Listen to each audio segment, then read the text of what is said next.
Hello, नमस्कार to everyone. Myself Raghvindra Parashar. मैं राघविंद्र पाराशर और नर्सिंग प्लेक्सेस कोचिंग से यानी कि मैं नर्सिंग प्लेक्सेस कोचिंग को रिप्रेजेंट कर रहा हूँ। और जो भी बच्चे नर्सिंग की तैयारी करने वाले हैं या करना चाहते हैं, वो बच्चे इस इस कोचिंग के ऐप को डाउनलोड कर सकते हैं और इस कोचिंग को ज्वाइन कर सकते हैं। जो भी बच्चे इस कोचिंग नर्सिंग के लिए प्रिपरेशन करना चाहते हैं, जो भी बच्चे किसी तरीके का गवर्नमेंट कॉलेज लेना चाहते हैं, वो हमारे यहाँ पर तैयारी कर सकते हैं। हम लोगों ने क्या किया है कि जिस तरीके से हमारा जो अमाउंट्स है वो 8,299 रुपीज़ है। जब आप इसमें साइन अप करेंगे तो आपको 40% कंपनी की तरफ से ऑफ मिलेगा और आपका साइन अप करने के बाद आपको 100 कॉइन्स मिलेंगे, जिसके द्वारा 100 कॉइन्स के द्वारा आपको 85 रुपीज़ एडिशनल डिस्काउंट्स और मिलेगा। अगर आप अपने फ्रेंड्स को भी ये सेंड करते हैं, तो याद रखिए कि आपको फिर से 100 पॉइंट्स मिलेंगे, जिससे आपके 85 रुपीज़ और डिस्काउंट्स हो जाएगा। 40% डिस्काउंट्स हमारी कंपनी की तरफ से मिल रहा है, यानी कि स्टूडेंट्स को ये जो आपका सिलेबस प्रोवाइड्स किया जा रहा है हमारी तरफ से, वो 4,999 रुपीज़ का प्रोवाइड्स हो रहा है, ठीक है? जो भी बच्चा मेरा प्रोमो कोड्स यूज़ करेगा जेकेएम, मेरा प्रोमो कोड्स है जेकेएम 0102। जो भी बच्चा मेरा प्रोमो कोड्स यूज करेगा, मैं प्रोमो कोड्स लिख देता हूँ। जे मेरा प्रोमो कोड्स है जे के एम 0102। जो भी बच्चा मेरा प्रोमो कोड्स यूज करेगा,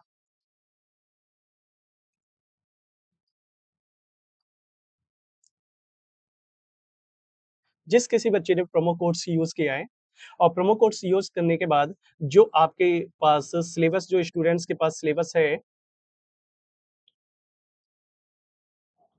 स्टूडेंट्स के पास जो भी सिलेबस आपको प्रोवाइड हुआ है 4,099 रुपीज का, ये सिलेबस पे और 50% आपको डिस्काउंट्स मिल जाएगा। प्रोमो कोड्स पर आपको 50% डिस्काउंट मिलेगा।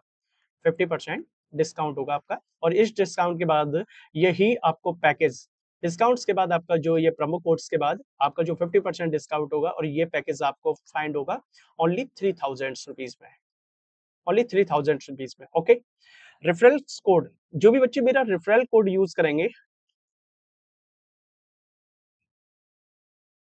रेफरल कोड यूज करेंगे, जो भी बच्चे रेफरल कोड यूज करना चाहते हैं, तो रेफरल कोड मेरा जो है वो आपका 0F3F Q4।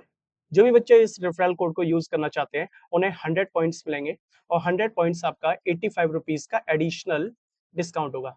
85 rupees additional discount, ठीक है? ये एडिशनल डिस्काउंट होगा। इस तरीके से आपको सिलेबस काफी इजीली तरीके से प्रोवाइड्स किया जा रहा है और जो भी बच्चे इसमें साइन अप करना चाहते हैं, उन्हें 100 कॉइन्स मिलेंगे और अपने फ्रेंड्स को, अपने किसी कलीग को, जैसे भी आप सेंड करना चाहते हैं, अगर उन्होंने भी इसे ज्वाइन किया तो आपको 100 कॉइन्स और मिलेंगे। हर एक कॉइन्स पर आपको 100 कॉइन्स पर आपके 85 रुपीज एडिशनल डिस्काउंट्स के फॉर्म में आपके सिलेबस में से, जो सिलेबस की फीस है उसमें से कम कर दिया जाएगा, ठीक है?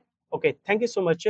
सो today we are discussing a last year 2022 to 2022 question paper. Okay,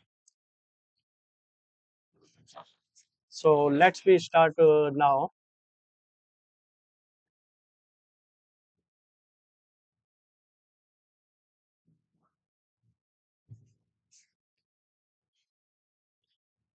number first question हमारा आता है, नीचे दिए गए डायोड की अभिनीति है, यानी कि हमारे पास एक डायोड्स है। Biasing of the following diode is, ये चार ऑप्शन दिए गए हैं। चारों ऑप्शन में क्या दिया गया है कि फर्स्ट ऑप्शन है forward wise, number second reverse wise and number third A and B, forward and reverse दोनों हो रहा है। इस फोर्थ में इनमें से कोई नहीं, नन ऑफ दीज। तो हम क्या करते हैं कि जो हमारा सबसे पहले डायग्राम्स जो दिया गया है, डायग्राम्स को हम शो करते हैं। देखिए, ध्यान रखिए, ये हमारे पास जो डायोड्स है, इस डायोड्स को हम बोलते हैं पी और इस डायोड्स को बोलते हैं एन। तो ये हमारा पीएन जंक्शन हो गया। पीएन जंक्शन को हमेशा इस तरीके से रिप्रेजेंट किया जाता है, ये इसका सर्किट सिंबल है। ये हमारा पीएन जंक्शन है, ये इसे पी बोला जाता है, इसे एन बोला जाता है, ये सर्किट सिंबल है। जब पी को पॉजिटिव से एन को नेगेटिव में कनेक्ट किया जाएगा, और जो पी होते हैं वो हमेशा होल्स को रिप्रेजेंट करते हैं, होल्स को रिप्रेजेंट करते हैं। एन जो होता है वो सिर्फ आयंस को रिप्रेजेंट करते हैं। अगर मान के चलिए सपोज दैट पी को हमने होल को रिप्रेजेंट कर रहा है और एन हमारा आयंस को रिप्रेजेंट कर रहा है। अगर हमने पी को पॉजिटिव से, बैटरी के पॉजिटिव टर्मिनल से, एन को बैटरी के नेगेटिव टर्मिनल से कनेक्ट किया है, तो इसमें होल और ये पॉजिटिव टर्मिनल्स की वजह से जो इसकी डायरेक्शन होगी वो ये होगी, यानी कि ये फॉरवर्ड डायरेक्शंस को रिप्रेजेंट करता है। ये फॉरवर्ड वाइजिंग होगा, ये फॉरवर्ड वाइजिंग होगा, फॉरवर्ड वाइजिंग। ओके। अब रिवर्स वाइजिंग के लिए क्या है कि सेकंड हम देखते हैं रिवर्स वाइजिंग के लिए, कि जो रिवर्स वाइजिंग होता है उसमें क्या होता है कि अगर बैटरी, आपने क्या किया कि पी टाइप सेमीकंडक्टर्स को आपने बैटरी के नेगेटिव टर्मिनल से, एन टाइप सेमीकंडक्टर को बैटरी के पॉजिटिव टर्मिनल से आपने कनेक्ट किया, तो इसमें जो डायरेक्शन ऑफ करेंट्स की होगी वो ये होगी, ये हो जाएगा रिवर्स वाइज, रिवर्स वाइजिंग, रिवर्स वाइजिंग होगा। ठीक है, ओके। देन देन यहाँ पर हो गया ए एंड बी, ये किसी काम का नहीं है, तो हमें तो ये देखना है कि इसमें क्या है कि बैटरी का ये आपको दिखाई दे रहा है, ये पी टाइप सेमीकंडक्टर है, ये एन टाइप सेमीकंडक्टर है। एन टाइप सेमीकंडक्टर को हमने पॉजिटिव से कनेक्ट किया है, पी टाइप सेमीकंडक्टर को नेगेटिव से, तो डायरेक्शन ऑफ जो करंट होगी वो रिवर्स होगी, यानी कि हमारा जो करेक्ट ऑप्शन है वो रिवर्स वाइज है। ओके, नेक्स्ट नेक्स्ट हमारा आ गया, the charge particle moving a constant speed produce. अगर charge particle moving a constant speed, ध्यान रखिए charge particle at rest condition, जो आपका चार्ज पार्टिकल है, charge particle at rest condition, at rest condition, charge particle at rest condition में होता है, तो क्या करता है, सिर्फ इलेक्ट्रिक फील्ड जनरेट करता है, इलेक्ट्रिक फील्ड, इलेक्ट्रिक फील्ड। अब चार्ज पार्टिकल मोशन में है, तो मोशन की कंडीशन में चार्ज पार्टिकल दो फील्ड जनरेट करता है, जिसमें से एक आपका इलेक्ट्रिक फील्ड होता है और नंबर सेकंड आपका इलेक्ट्रिक फील्ड होगा, एंड नंबर सेकंड आपका मैग्नेटिक फील्ड होगा, मैग्नेटिक फील्ड। ओके, तो हम ऑप्शन देखते हैं, सबसे पहला इलेक्ट्रिक फील्ड, ये सही है, मैग्नेटिक फील्ड भी सही है। तो इसके बाद हमारा ऑप्शन आता है electric and magnetic field along with the electromagnetic waves. Fourth option हम आता है कि both electric and magnetic field, तो हमारा करेक्ट ऑप्शन जो है वो both electric and magnetic fields होगा। ठीक है, ओके, नेक्स्ट देखते हैं, नति कोण जीरो होता है, यानी कि angle of dip is zero at, angle of dip is zero at जो आपका होता है, हमने लास्ट 2023 के लास्ट ईयर्स के जो क्वेश्चन पेपर है उसमें भी हमने डिस्कस किया था, जो एंगल ऑफ डिप होता है वो हमारा हमारा वो जियोग्राफिकल पोल्स पर होता है, यानी कि जो अर्थ का जियोग्राफिकल पोल होता है, भौगोलिक ध्रुव होता है, उस पर हमारा एंगल ऑफ डिप कितना होता है, पोल से आई मीन सॉरी इक्वेटर्स पर होता है, यानी कि निरक्ष पर होता है, इक्वेटर्स पर, जियोग्राफिकल इक्वेटर्स पर होगा। तो हमारा जो करेक्ट ऑप्शन रहेगा वो रहेगा डी, जियोग्राफिकल इक्वेटर पर होता है। ठीक है ना, ओके। नेक्स्ट हमारा आता है, नेक्स्ट क्वेश्चन है हमारा डिस्प्लेसमेंट करंट इज, डिस्प्लेसमेंट देखिए टोटल करंट्स जो आपका होता है, किसी भी सर्किट में जो टोटल करंट होता है वो आई होता है, I equals to I C plus I D के इक्वल होता है। ठीक है, ओके। जो आई सी होता है वो आपका कंडक्शन करंट होता है, conduction current. Okay, then I D equals to displacement current, displacement current, displacement current, displacement current जो हमारा होता है वो हमारा होता है आई सफिक्स में डी इक्वल्स टू हमारा, ठीक है, आई सफिक्स में डी इक्वल्स टू हम इसे लिख सकते हैं D Q inside, D Q inside upon हमारा होता है D Q inside upon D T equals to, ये इक्वल होता है epsilon naught D phi I D T के। तो डिस्प्लेसमेंट करंट का हमारा क्या आ गया, epsilon naught D phi by D T, यानी कि in the electric field change of the electric flux with respect to time is called displacement current. हमारे चार ऑप्शन दे रखे हैं, आप चार ऑप्शंस में आप जो भी ऑप्शंस आपका आई डी, आई सफिक्स में D equals to epsilon naught D phi by D T के इक्वल होगा, आपको बस वही करेक्ट ऑप्शन सेलेक्ट करना है, ठीक है ना। ओके, तो ये देखिए डी फाइव बाई आपका हो जाएगा, ये हो जाएगा D phi by D T, यानी कि आप इसे हटाकर लिख सकते हैं यहाँ पर I D equals to epsilon naught D phi by D T, ये आपका करेक्ट ऑप्शन है, ठीक है। Okay, next question, name of the electromagnetic waves used to the, ठीक है ना, स्टेलाइज द मेडिकल इंस्ट्रूमेंट्स। तो हमेशा याद रखना, जो मेडिकल इंस्ट्रूमेंट्स में जो भी हम स्टेलाइज करते हैं रेज को, वो हमारी रेज होती है एक लार्ज प्रोडक्शंस के लिए होती है गामा रेज, यानी कि हमारी गामा रेज होती है, गामा रेज होती है। पर गामा रेज जो होती है ये शॉर्ट लेंथ होती है, शॉर्ट लेंथ वाली हम रेज को यूज करते हैं, इसकी लेंथ शॉर्ट होती है। पर जैसा कि हमारे ऑप्शंस में नहीं दे रखा है, तो हम क्या करते हैं, ये इंडस्ट्रियल में और बहुत ज्यादा कॉस्टली होती है, इसीलिए हम किसका यूज करते हैं, यूवी रेज का यूज करते हैं, ठीक है ना। ये सिलेबस में नहीं दे रखा, जैसे कि गामा रेज होती है, यूवी रेज होती है, यूवी रेज भी होती हैं, सेकंड आपकी यूवी रेज भी होती है। तो हमारा करेक्ट ऑप्शन क्या है, यूवी रेज। ओके, फिफ्थ के बाद हमारा आता है फिफ्थ, फिफ्थ के बाद हम क्वेश्चन नंबर 6 को डिस्कस करेंगे।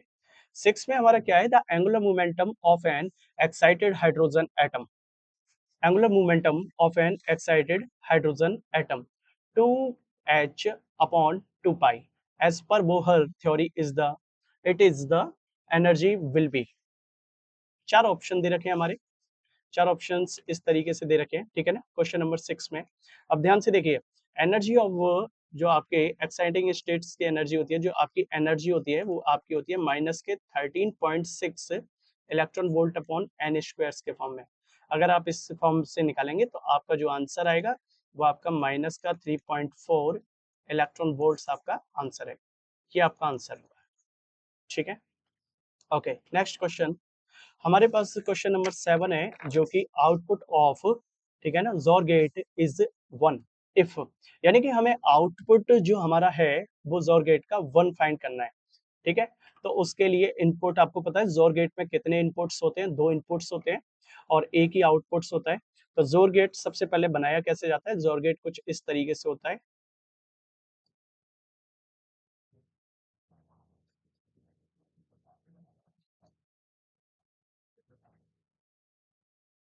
ये आपका जोर गेट है, ये आपका आउटपुट है और यहाँ आपका, ये आपका इनपुट है, ठीक है। इनपुट आपके होते हैं A and B. Okay, input A and B होते हैं, जोर गेट का ये आपके इनपुट्स को रिप्रेजेंट करता है और ये आपका आउटपुट को रिप्रेजेंट करता है, ठीक है। आउटपुट्स को आप रिप्रेजेंट कर सकते हैं एक्स से, और एक्स इक्वल्स टू जो आपका होता है वो ए प्लस बी होता है, ठीक है।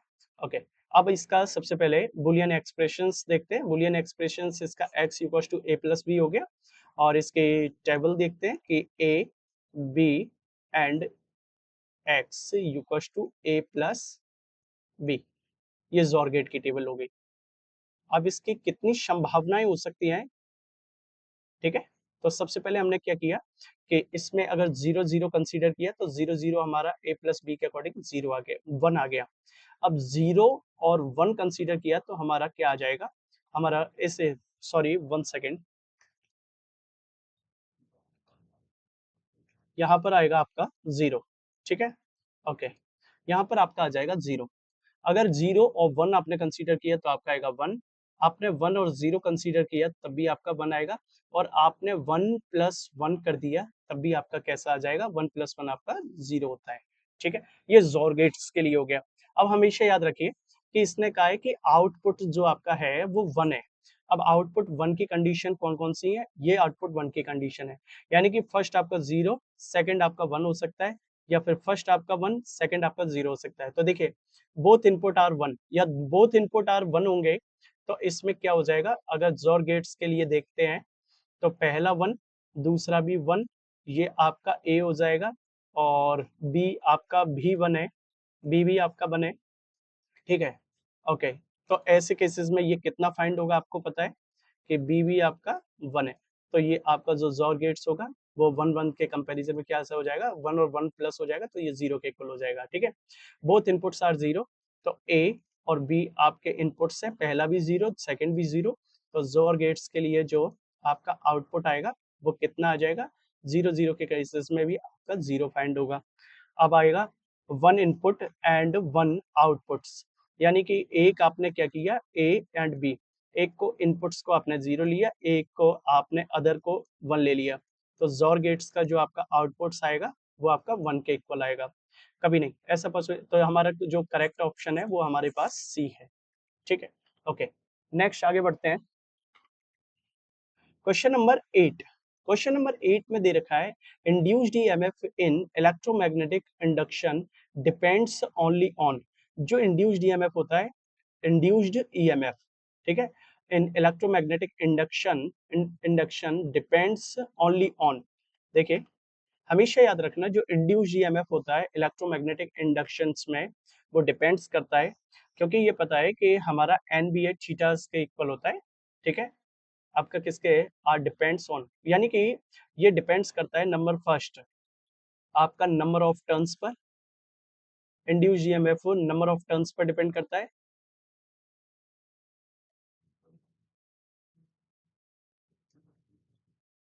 Number of turns per depend करता है। इसके अलावा इंड्यूस्ड ईएमएफ मैग्नेटिक फील्ड्स पर डिपेंड करता है कि strength of the magnetic field, strength of strength of magnetic field पर डिपेंड करता है। मैग्नेटिक फील्ड, मैग्नेटिक फील्ड जितना हाई होगा इंड्यूस्ड ईएमएफ उतना ही हाई होगा। ठीक है ना, ओके। अब इसके अलावा किस पर डिपेंड करता है, ये आपका एरिया ऑफ क्रॉस सेक्शन पर डिपेंड करता है, एरिया पर डिपेंड करता है। ओके, इसके अलावा इंक्लाइनेशन पर, यानी कि आपके इंक्लाइनेशन पर डिपेंड्स करता है। अब देख लेते हैं कि कौन सा है, चलिए देखते हैं। रेजिस्टेंस ऑफ द कंडक्टर्स, ये पहला रॉन्ग है। Value of the magnetic field, इसे होल्ड पर रखिए। Angle between conductor and direction of the magnetic field, यानी कि कंडक्टर और मैग्नेटिक फील्ड की जो डायरेक्शन है उनके बीच के, उस पर डिपेंड करता है एंगल पर। चुंबकीय क्षेत्र की दिशा और सापेक्ष चालक में झुकाव के पर भी डिपेंड करता है। Rate of change of associated magnetic flux, यानी कि इंड्यूस्ड जो ईएमएफ होता है, rate of change of associated magnetic flux. Induced EMF, आपको पता है कि जो इंड्यूस्ड ईएमएफ आपका होता है, इसे रिप्रेजेंट करते हैं हम इस तरीके से। इंड्यूस्ड ईएमएफ जो आपका होता है, इसे इस तरीके से रिप्रेजेंट करते हैं, और ये आपका जो होता है rate of change of magnetic flux को रिप्रेजेंट करता है। और rate of change of magnetic flux आपका बी ए होता है, यानी कि आपका हो जाएगा माइनस का एन बी ए, ठीक है ना, sine theta. Okay, N B A sine theta के इक्वल हो गया। तो ऐसे केसेस में क्या होगा कि जो मैग्नेटिक फ्लक्स होगा वो रेट ऑफ चेंज पर डिपेंड्स करता है। ठीक है ना, ओके। तो हमारा जो करेक्ट ऑप्शन है वो फोर्थ है। ठीक, next question, identify the odd one. ठीक है, आपको कोई भी एक ऑड यूनिट्स इसमें फाइंड करनी है। तो ध्यान से देखिए, यूनिट्स को फाइंड करने के लिए सबसे पहले मैं क्या करता हूँ, इन सबको डायमेंशंस के बेस में ले आता हूँ। ये देखिए डायमेंशन ऑफ, मैंने क्या किया, डायमेंशन के बेस में ले आया, डायमेंशन ऑफ एल। जब मैं एल की डायमेंशन निकालता हूँ तो मेरी जो डायमेंशन आती है वो M L square T minus two A minus two, ये मेरी डायमेंशन है। डायमेंशन ऑफ आपके जो आर की डायमेंशन आएगी वो आपकी डायमेंशन है एम माइनस वन, एल आपका होगा वो माइनस टू होगा, और टी की पावर 4 हो जाएगा, और ए की पावर आपका 2 होता है। ठीक है, ओके। इसके बाद डायमेंशन ऑफ सी कैपेसिटेंस, इसकी जो डायमेंशन होती है वो आपकी होती है एम वन, एल की पावर 2, एल की पावर 2, ठीक है, टी की पावर आपकी माइनस 3, ए की पावर माइनस 2। ओके, अब मैंने क्या किया, सबसे पहले एल अपॉन आर। जब मैं फर्स्ट को चेक करता हूँ कि एल अपॉन आर, तो देखिए एल अपॉन आर की जब अब अपना डायमेंशन को यहाँ रखा तो एम एल की डायमेंशन रखी M L square T minus two A minus two. Okay, R की डायमेंशंस को आपने यहाँ पर पुट किया, आपकी डायमेंशन आ गई एम माइनस वन, एल की पावर माइनस टू, टी की पावर 4, ए की पावर 2। तो ऐसे केसेस में आप देख रहे हैं कि जब ये ऊपर जाएगा तो आपके पास सिर्फ डायमेंशन जो बचने वाली है, ठीक है, ओके, जो आपके पास डायमेंशन बचने वाली है वो कितनी बचने वाली है कि ऐसे केसेस में टी की पावर ये ऊपर जाएगा, टी की पावर 2 हो जाएगी। कितना हो जाएगा? टी की पावर 2 हो जाएगी। ठीक है, ओके। ध्यान से देखिए, इसमें इसमें ये टी की पावर कितना लिखा हुआ है? 3। ये टी की पावर 3 है। ठीक है, ओके। चलिए, सॉरी, यहाँ पर आपका हो जाएगा टी की पावर 3, तो आपकी सिर्फ डायमेंशन बचेगी टी, यानी कि ये आपका सेकंड होगा। ठीक है, तो ये फर्स्ट तो आपकी ये आ गई। अब 1/LC, आपको पता है 1/LC ओमेगा स्क्वायर के बराबर होता है, और ओमेगा आपका होता है 2πf। ठीक है, इसके स्क्वायर के बराबर हो गया। एफ की जो डायमेंशन होती है 1/t होती है, और इसका आपने स्क्वायर कर दिया, तो ये कितना हो जाएगा? टी स्क्वायर, इसकी डायमेंशन होगी टी स्क्वायर। चलिए थर्ड देख लेते हैं, under root L C. Under root L C, अब जब दोनों की डायमेंशंस को हम रिप्रेजेंट करेंगे, तो दोनों की डायमेंशन रखने के बाद हमारे पास टी की पावर कितना आ जाएगा? टी की पावर हमारे पास 2 आ जाएगा, और टी की पावर जो 2 होगा वो टी को रिप्रेजेंट करेगा। ठीक है, एंड नंबर फोर्थ जो हमारे पास डायमेंशन होगी वो आर सी। आर और सी की डायमेंशन मिलाने के बाद हम क्या फाइंड करते हैं कि हमारे पास जो डायमेंशन रह गई है वो सिर्फ टी रह जाएगी। तो देखिए, इसमें सबसे अलग बेमेल डायमेंशंस, यानी कि ये ऑड वन बोल रहा है। तो देखिए, इसकी डायमेंशन टी, इसकी टी स्क्वायर, इसकी डायमेंशन टी, इसकी डायमेंशन टी, तो हमारे पास जो करेक्ट ऑप्शन है बेमेल में है, वो हमारे पास करेक्ट ऑप्शन बी है। ओके, नेक्स्ट देखिए, 9 के बाद हम क्वेश्चन नंबर 10 की बात करते हैं। क्वेश्चन नंबर जो हमारे पास 10 है, ठीक है, ओके। क्वेश्चन नंबर 10 में क्या है? What happened when two plates of the charge capacitor are joined by a conductor? यानी कि to plates of charge capacitor है, जब हमने उन दोनों को ज्वाइन कर दिया, ठीक है, हमारे पास two plates of charge capacitor, हमारे पास एक चार्ज कैपेसिटर है इस तरीके से, two plates of charge capacitor are joint by a conductors wire. आपने इन दोनों को क्या कर दिया? Joint by a conductors wire, आपने ज्वाइन कर दिया। तो ऐसे केसेस में आपको पता है कैपेसिटेंस ऑफ कैपेसिटर, जो आपका कैपेसिटेंस होता है, कैपेसिटेंस ऑफ कैपेसिटर, कैपेसिटेंस जो ऑफ कैपेसिटर जो आपका होता है वो C U equals to Q upon V होता है। तो आपको पता है इसमें डिस्ट्रीब्यूशन ऑफ चार्ज होगा, तो पोटेंशियल कितना हो जाएगा? 0 हो जाएगा, और कैपेसिटेंस ऑफ द कैपेसिटर आपका कैसा हो जाएगा? इन्फिनिटी हो जाएगा। ठीक है ना, ओके। ऐसे केस में देखिए क्या होने वाला है कि पोटेंशियल बिकम्स इनफाइनाइट हो जाएगा। बिल्कुल रॉन्ग है, चार्ज बिकम्स इनफाइनाइट, इसे होल्ड पर रखिए, क्योंकि जो सी होता है वो डायरेक्टली प्रोपोर्शनल होता है हमारे क्यू के। ठीक है, ओके। अब ऐसे केसेस में सी डायरेक्टली प्रोपोर्शनल होता है क्यू के। अब देखिए ध्यान से कि charge becomes double, charge doubles नहीं हो सकता है, ठीक है ना। चार्ज हो सकता है कि मैक्सिमम हो जाएगा, पर इसका मतलब ये नहीं है कि डबल होगा। डबल का मतलब एक अलजेब्रिक वैल्यू होती है, जो कि कभी पॉसिबल नहीं है किसी भी चीज की, ठीक है ना, ये फिक्स वैल्यू होती है। कैपेसिटर बिकम्स अनचेंज्ड, अनचार्ज, यानी कि कैपेसिटर अनचार्ज हो जाएगा, ऐसा कुछ नहीं है। तो हमारे पास जो भी वैल्यू आएगी वो चार्ज बिकम्स इनफाइनाइट आएगी। ठीक है, तो हमारा करेक्ट ऑप्शन कौन सा होगा? बी होगा। ओके, 10 के बाद 11, sensitivity of potentiometer can be increased by, यानी कि किसी भी पोटेंटियोमीटर जो आपका होता है, जो एक डिवाइस है, पोटेंटियोमीटर एक डिवाइस है जिसके थ्रू आप क्या फाइंड कर सकते हैं? Potentiometer is a device which through we are finding the potential difference between the two plates of the battery. ठीक है ना, या फिर आप बोल सकते हैं पोटेंशियल डिफरेंस बिटवीन द, ठीक है ना, टू बैटरीज, दो बैटरीज के बीच में भी पोटेंशियल डिफरेंस फाइंड किया जा सकता है। ओके, तो इसके बाद क्या करते हैं बेटा, इसमें चार ऑप्शंस दे रखे हैं। Increase the EMF of cell in primary circuit, यानी कि आप बोल सकते हैं कि प्राथमिक जो सेल्स होते हैं, परिपथ में जो सेल्स का विद्युत भाग होते हैं, उसे बढ़ाकर हम किसी भी तरीके की सेंसिटिविटी फाइंड कर सकते हैं। ऐसा नहीं होता, क्योंकि V जो आपका होता है, V इज डायरेक्टली प्रोपोर्शनल जो आपका होता है वो L के होता है। ठीक है, तो V यू इक्वल्स टू आपका हो जाता है KL। अब ये सेंसिटिविटी के लिए जब बात करते हैं कि जो पोटेंशियोमीटर होता है वो डायरेक्टली प्रोपोर्शनल होता है L के। जितना जैसे जैसे लेंथ बढ़ाई जाएगी, जैसे जैसे हम लेंथ को बढ़ाते जाएंगे, उसकी सेंसिटिविटी उतनी ही ज्यादा होती जाएगी। ठीक है ना, how to increase the sensitivity of the potentiometer when we are increasing the length of the potentiometer wave. Okay, तो ये प्राइमरी सेल्स नहीं होगा, डिक्रीज हो जाएगा। सेकेंडरी सेल्स को नहीं, ये भी गलत है। Increase the length of the potentiometer waves, ये हमारा करेक्ट है। ठीक है ना, okay. Decrease the length of the potentiometer, अगर पोटेंशियोमीटर की लेंथ आप कम करेंगे तो उसकी सेंसिटिविटी बढ़ जाएगी, ये भी गलत है आपका, ठीक है। तो हमारा sensitivity of the potentiometer we can be increase by the length of the, ठीक है ना, पोटेंशियोमीटर। ओके, नेक्स्ट हमारे पास जो एक क्वेश्चन है, ये क्वेश्चन नंबर 12, जो कि हमारा इलेक्ट्रोमैग्नेटिक जो हमारा क्वेश्चन है, ये हमारा वेव ऑप्टिक्स से लिया गया है, जो कि YDSC experiments, Young double slit experiment से लिया गया है। इसमें कुछ दे रखा है, जैसे कि इन ए सिंगल सेल्ट डिफ्रैक्शंस एक्सपेरिमेंट, ये एक सिंगल सेल्ट डिफ्रैक्शंस एक्सपेरिमेंट है। ए लाइट ऑफ, जो लाइट दे रखी है आपकी,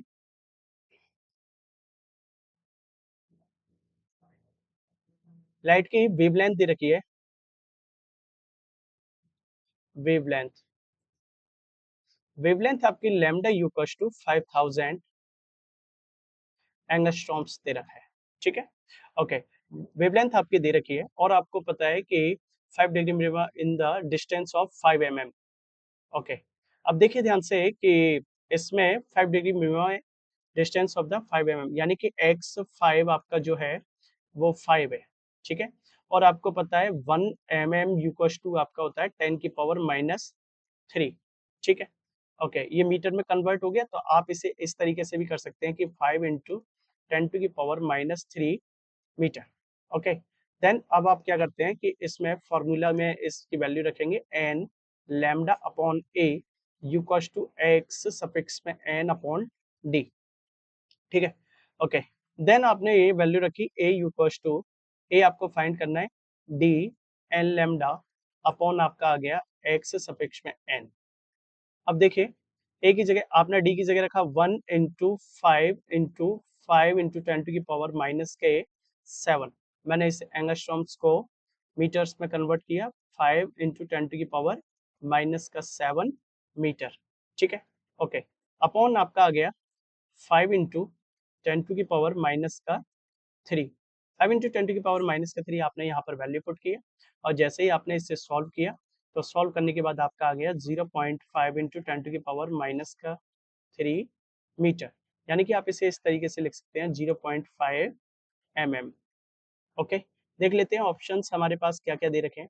तो हमारा जो करेक्ट ऑप्शंस दे रखा है वो हमारे पास सी है। ओके, नेक्स्ट हमारे पास जो क्वेश्चन आता है,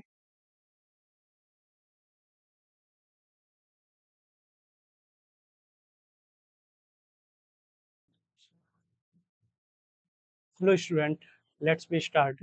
नेक्स्ट क्वेश्चन हमारे पास क्वेश्चन दे रखा है, the radio active nucleus decay, इस तरीके से डिके इक्वेशंस दे रखी है, ठीक है। ओके, डिके इक्वेशन में हमारा दे रखा है कि ये हमारे पास कोई भी एक एलिमेंट है, ठीक है, जिसमें किसी भी तरीके का फर्स्ट एलिमेंट्स हो गया एंड सेकंड एलिमेंट्स दे रखा है। ओके, एंड ये हमारा थर्ड एलिमेंट्स हो गया, इसके बाद हमारा एलिमेंट्स ये, ठीक है, ये एलिमेंट्स की कंडीशन है जो चेंज हो रही हैं। ओके, एक्स फॉर आपका हो गया, एक्स जो आपका है इस ये एलिमेंट है, इसे बोलते हैं एलिमेंट्स, ठीक है। ओके, अब इसमें क्या है, if the atomic mass and atomic number of X are, इसका जो एटॉमिक मास को आप लिखेंगे 180, यहाँ पर लिखा जाता है एटॉमिक मास, एटॉमिक नंबर आपका हमेशा यहाँ लिखा जाता है, ठीक है ना। एटॉमिक मास क्या होता है, जो आपका एटॉमिक मास होता है वो आपका number of, atomic mass number, number of proton plus number of neutrons को रिप्रेजेंट करता है, नंबर ऑफ न्यूट्रॉन, इसे p प्लस एन से रिप्रेजेंट करते हैं, ठीक है। ओके, इसे एटॉमिक मास को वैसे कैपिटल ए से भी रिप्रेजेंट करते हैं। अब आता है आपका एटॉमिक मास के बाद एटॉमिक नंबर। अब एटॉमिक नंबर क्या है, एटॉमिक नंबर, एटॉमिक नंबर को आप z से रिप्रेजेंट करते हैं, ये नंबर ऑफ प्रोटॉन होता है, नंबर ऑफ प्रोटॉन, ठीक है, इसे p से रिप्रेजेंट करते हैं। इसीलिए हम एलिमेंट्स में क्या करते हैं कि जो भी एलिमेंट्स है यहाँ पर z और यहाँ पर हम लिखते हैं इसके बाद a। ओके, ये हमारा पास फर्स्ट एलिमेंट्स है जो कि हमें दे रखा है कि 72x 180। अब देखिए ये क्या कह रहा है, what will be the atomic mass and atomic number x4 respectively, यानी कि कुछ टिके हुए हैं जिसकी वजह से atomic mass atomic number first में, जैसा कि क्वेश्चन में दे रखा था कि जो फर्स्ट में डिके हुआ है वो आपका अल्फा है, ठीक है। सेकंड में जो डिके हुआ है वो आपका बीटा है। थर्ड में जो डिके हुआ है वो आपका फिर से अल्फा है, और इसके बाद आपका गामा डिके हुआ है, ठीक है। अल्फा, बीटा, अल्फा, गामा, ये इस फॉर्म में डिके हुए हैं, ठीक है ना। चलिए अब हम क्या करते हैं कि सबसे पहले फाइंड करते हैं कि अल्फा होता क्या है, एक्सप्लेन करते हैं। जो अल्फा पार्टिकल होता है, अल्फा पार्टिकल पार्टिकल और एक होता है आपका बीटा पार्टिकल, ये भी बीटा पार्टिकल है। और एक आपका होता है गामा पार्टिकल, ये जो एनर्जी को रिप्रेजेंट करता है। गामा पार्टिकल हमेशा एनर्जी को, यानी कि E equals to h nu के फॉर्म में, ठीक है। अल्फा पार्टिकल्स जो आपका होता है बेटा, जैसे कि मान के चलो सपोज दैट मेरे पास जेड एक्स ए है। अगर इसमें से कोई भी एक अल्फा पार्टिकल डिके हुआ है, एक अल्फा पार्टिकल डिके हुआ है, तो alpha particle Z minus two A, ये आपका हो जाएगा X A minus four. Because reason क्या है, ध्यान से देखिए। अल्फा पार्टिकल जो आपका होता है, ये अल्फा अल्फा पार्टिकल्स, ठीक है ना। ओके, अल्फा पार्टिकल्स क्या होता है, 2He4 होता है। इसमें एटॉमिक नंबर 2 होते हैं और आपके एटॉमिक मास 4 होते हैं। तो अल्फा पार्टिकल जब किसी में से निकल जाएगा, एक हीलियम पार्टिकल निकल जाएगा। अल्फा पार्टिकल का मतलब होता है एक हीलियम पार्टिकल। और जब एक हीलियम पार्टिकल निकलता है तो ऐसे केसेस में क्या हो जाता है कि एटॉमिक नंबर्स में 2 की कमी, एटॉमिक मास में 4 की कमी हो जाती है, ठीक है ना। ओके, जब एक बीटा पार्टिकल डिके होगा, बीटा पार्टिकल डिके हुआ, तो जेड एक्स ए में से अगर एक बीटा पार्टिकल डिके हुआ, बीटा पार्टिकल, ठीक है ना। बीटा आपका मतलब beta, it is also called electron. अब जैसे ही आपका इलेक्ट्रॉन डिके होगा, आपका Z+1, यानी कि एटॉमिक नंबर में 1 इंक्रीज हो जाएगा, और जो भी आपका एटॉमिक मास रहेगा वो एज इट इज रहेगा। एटॉमिक मास में किसी भी तरीके का चेंज नहीं होता, ठीक है ना। जैसे ही आपका गामा पार्टिकल डिके होगा, ठीक है ना, जैसे ही आपका गामा पार्टिकल डिके हुआ, गामा पार्टिकल एक एनर्जी के फॉर्म में होता है, तो उसमें किसी भी तरीके का कोई भी चेंजेस नहीं होता है, ठीक है। ओके, फर्स्ट में हमारा अल्फा पार्टिकल डिके हुए, जैसे ही इसमें से अल्फा पार्टिकल डिके हुए, आप देखिए ये आ जाएगा आपका 70, और यहाँ पर आ जाएगा 176, ठीक है। सेकंड में हमारा बीटा पार्टिकल डिके हुआ है, तो ये हमारा हो जाएगा 71, ठीक है। और यहाँ पर हमारा एज इट इज 176 रहेगा। थर्ड में हमारा अल्फा पार्टिकल डिके हुआ है, जैसे ही अल्फा पार्टिकल डिके हुआ है, ये हमारा रह जाएगा 69, और यहाँ पर हमारा रह जाएगा 172। और लास्ट में हमारा जो डिके हुआ है वो हमारा गामा पार्टिकल डिके हुआ है, और गामा पार्टिकल डिके होने पर किसी भी तरीके का कोई भी चेंजेस नहीं होगा, यानी कि एटॉमिक नंबर हमारा 69 रहेगा, एटॉमिक मास हमारा 172 रहेगा। तो देखिए एटॉमिक नंबर ये हमारे दिए गए हैं, ये एटॉमिक मास है, तो हमें दिखाई दे रहा है कि लास्ट हमारा जो डी ऑप्शन है इज करेक्ट, ठीक है। डी ऑप्शन हमारा करेक्ट है। अब आगे बढ़ते हैं नेक्स्ट क्वेश्चन, नेक्स्ट क्वेश्चन की तरफ बढ़ते हैं। क्वेश्चन नंबर हमारा 14 है, और क्वेश्चन नंबर 14 में क्या दे रखा है, product of resistivity and conductivity of a conductor depends on, यानी कि जब प्रोडक्ट ऑफ रजिस्टिविटी, आपको पता है जो रजिस्टिविटी होती है, resistivity equals to 1 upon conductivity के रेसिप्रोकल होती है, ठीक है ना। ये आपकी रजिस्टिविटी है, रजिस्टिविटी, जो रजिस्टिविटी है इक्वल्स आपका डायरेक्टली प्रोपोर्शनल है 1 अपॉन कंडक्टिविटी के, कंडक्टिविटी के, ठीक है। ओके, अब ध्यान से देखिए, अगर प्रोडक्ट्स की बात कर रहा है, ये कह रहा है product of resistivity and conductivity, आपने प्रोडक्ट बनाया कि रजिस्टिविटी हो गया और ये आपका कंडक्टिविटी हो गया, तो यहाँ पर आपका क्या रह गया, 1 of the conductor depends on. अब ये दोनों किस पर डिपेंड्स कर रहे हैं, एक कॉन्स्टेंट्स पर। इसका मतलब हो गया कि देखते हैं कि आंसर में क्या क्या दे रखा है, क्या ये दोनों किसी पर डिपेंड्स कर रहे हैं, नहीं कर रहे। चालक यहाँ पर तो 1 है, एक नॉन कॉन्स्टेंट्स है, यानी कि कोई भी फिजिकल कॉन्स्टेंट्स वैल्यू नहीं है। तो चालक के क्षेत्रफल पर ऐसा नहीं है, area of cross section of the conductor नहीं है, टेम्परेचर ऑफ द कंडक्टर्स ये भी नहीं है, लेंथ ऑफ द कंडक्टर्स ये भी नहीं है, और नन ऑफ दिस आपका होगा, none of this. Okay, next question को हम डिस्कस करते हैं। The magnetic field due to the infinite long current carrying straight conductors of distance r is V. What will be the magnetic field of the distance 2r by 3 if the current keeps constants? देखिए सबसे पहले क्या होता है, इसके ये चार option दे रखे हैं। सबसे पहले मुझे magnetic field due to a long current conductors wire की वजह से देखना है। तो मैंने देखा मैग्नेटिक